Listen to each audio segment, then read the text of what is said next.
When a man loses everything, silence becomes his only language. That night, in a motel room that smelled of bleach and broken dreams, Ethan Cole learned to speak it. The hum of the old air conditioner filled the emptiness as he sat staring at the cracked ceiling. His wife had taken the kids, the car, and what little dignity cancer hadn't already stripped from him. For 3 years, he had fought to keep her alive.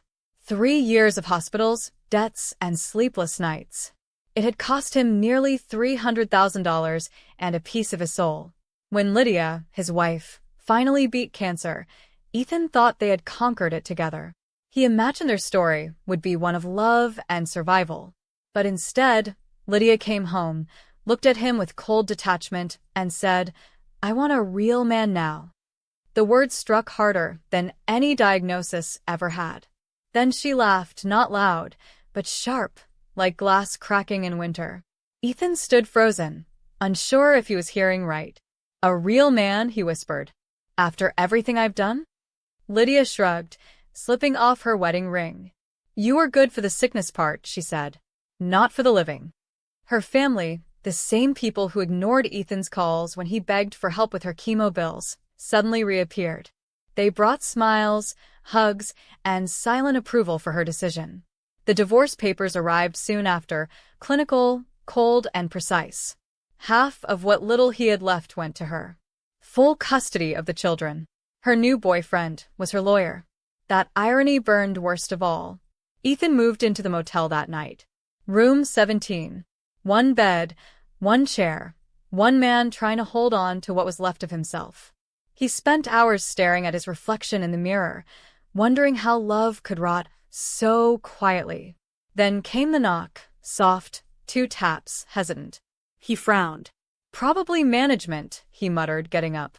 When he opened the door, he didn't see a pitying face or the motel clerk. It was a woman he recognized from the hospital, the billing officer who handled Lydia's treatment files. She looked tired, nervous, and determined. "Mr. Cole," she said, her voice low. "We need to talk." Ethan stepped aside. "Come in." She entered, closed the door, and handed him a thin folder. Her hands trembled as she spoke. "I shouldn't be showing you this," she said, "but you deserve to know." Ethan opened it slowly. Inside were copies of insurance statements, billing transfers, and signatures, all pointing to him as the payer. "What am I looking at?" he asked. "She changed your insurance data," the woman said quietly. "She made it look like you were the responsible party for all her medical debt. She forged your initials." Ethan stared at the papers, each line cutting deeper. "So she left me with everything," he said numbly. The woman nodded. "She did the same thing to another man once. You're not the first." Ethan didn't sleep that night. Under the weak yellow motel light, he read every page again and again until the paper edges grew warm from his hands. Every forged signature was a betrayal written in ink. By dawn, his grief had hardened into something colder, precision. He wasn't going to scream or beg anymore. He was going to plan. He started with patience. He knew anger would only make her defensive. So he called Lydia. His voice was calm. "You win," he said. "I'm done fighting." On the other end, she exhaled in relief. "I'm glad you finally understand," she replied. "We both need peace." Ethan smiled faintly. "Peace," he echoed. "Sure." For 6 months, Ethan vanished. No calls. No texts. Just silence. But behind that silence, he worked. He sold the last of his possessions, his father's watch, his tools, even his wedding ring. Then he found a forensic accountant, a quiet man who didn't ask questions. "Trace everything tied to her insurance," Ethan said. "I'll pay whatever it costs." The accountant worked for weeks. Each report revealed more dirt: fake charity donations, false medical reimbursements, and cash withdrawals routed to Lydia and her lawyer lover. "They used her illness like a gold mine," the accountant said grimly. "People donated out of pity." Ethan's chest tightened. "And she smiled through it all," he murmured. While Lydia and her new man built a life together, Ethan built a case. Quietly, legally, perfectly. When the accountant finished, Ethan filed the evidence anonymously to the insurance fraud division. But that was just the first layer. He had more in mind, a poetic kind of justice that would unravel her world exactly as she had unraveled his. He created a fake online account in her name, Lydia_cares, filled with old recovery photos and posts thanking people for their kindness. Then, when the fraud division opened its investigation, Ethan leaked the financial records linked to her name. Overnight, her image as a brave survivor crumbled. Headlines called her a liar. Donations froze. But Ethan didn't gloat. Not yet, he told himself. That's just the storm before the flood. 2 weeks later, Lydia filed a motion in court to increase child support, claiming Ethan was hiding money. Her lawyer, the same man she had left him for, smirked across the table. "Let's make this quick," he said confidently. Ethan stayed calm. When it was his turn to speak, he pulled a small USB drive from his pocket and slid it across the table. "Exhibit C," he said simply. The judge nodded. "Proceed." On the courtroom screen, Lydia's voice filled the room, recordings from an old backup phone she'd forgotten to wipe. Everyone listened as Lydia laughed with her lover, mocking Ethan. "He's such a fool," her voice said. "He sold his ring to pay for me. I earned every cent of this divorce." The room fell silent. Then came the last recording, her giggling voice. "Ethan was my biggest investment." Even her lawyer paled. The judge's expression hardened. "This court will need to review these claims," he said sharply. The hearing was postponed, and an investigation was launched. Lydia tried to defend herself, but every denial made things worse. The fraud division's report arrived within weeks, confirming everything. Forgery. Embezzlement. Perjury. The evidence was airtight.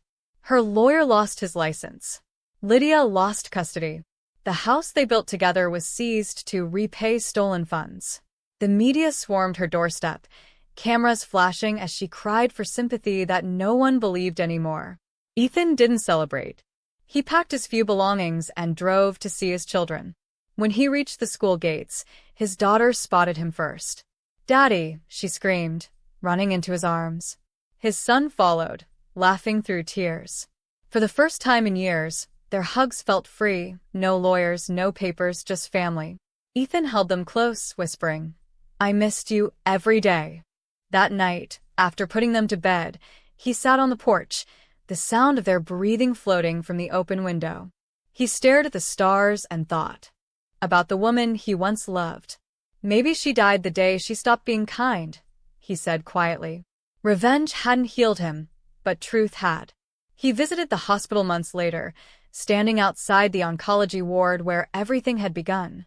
Nurses walked past, busy and unaware of the ghosts that lingered in his mind. He touched the doorframe gently, then whispered, "We both survived, just not the same way." Then he turned and left. In the years that followed, Ethan rebuilt slowly. He got a job managing a repair shop, rented a small apartment, and filled it with laughter again, his kids' laughter. Every dollar he earned went toward their future. He didn't date, didn't dream big, just lived honestly. And that was enough. Sometimes, at night, he'd get messages from old friends who had read about Lydia's downfall. "You got her good," they'd say. Ethan never replied. It wasn't about getting her. It was about getting himself back, piece by piece, like rebuilding a house from ashes. One afternoon, he saw Lydia outside a grocery store. She looked thin, pale, and broken, a shadow of the woman she once was. Their eyes met for a second. She looked away first. Ethan didn't feel anger, just closure. "I forgive you," he whispered under his breath and walked on. Years later, when his daughter turned 18, she asked, "Dad, how did you survive all that?" Ethan smiled softly. "By staying quiet when noise couldn't help," he said. "And by remembering that sometimes graves are where roots grow." She didn't understand it then, but she would one day. Ethan became known in town as the quiet man who fixed things, not just engines but lives. Neighbors came to him for advice. He listened more than he spoke because he'd learned the power of silence. "You can't shout peace into existence," he told one man. "You build it." When he finally felt ready, Ethan started volunteering at the same hospital that once drained his savings. He spoke to families of patients, telling them, "Love someone but never lose yourself." The staff admired him, unaware that he had once been one of those broken souls sitting in the waiting room. Years later, his children found the old folder, the one with the forged papers. "You kept it?" his son asked. Ethan nodded. "A reminder," he said, "of how far silence can travel." He placed the folder in a box and sealed it shut. Let's not open this chapter again. Now, when Ethan drives past that hospital, he doesn't see pain. He sees proof of survival, not hers, but his own. He'd lost everything once, but in losing, he found something greater, himself. "She thought she buried me," he murmured, watching the sunset. "But I grew roots.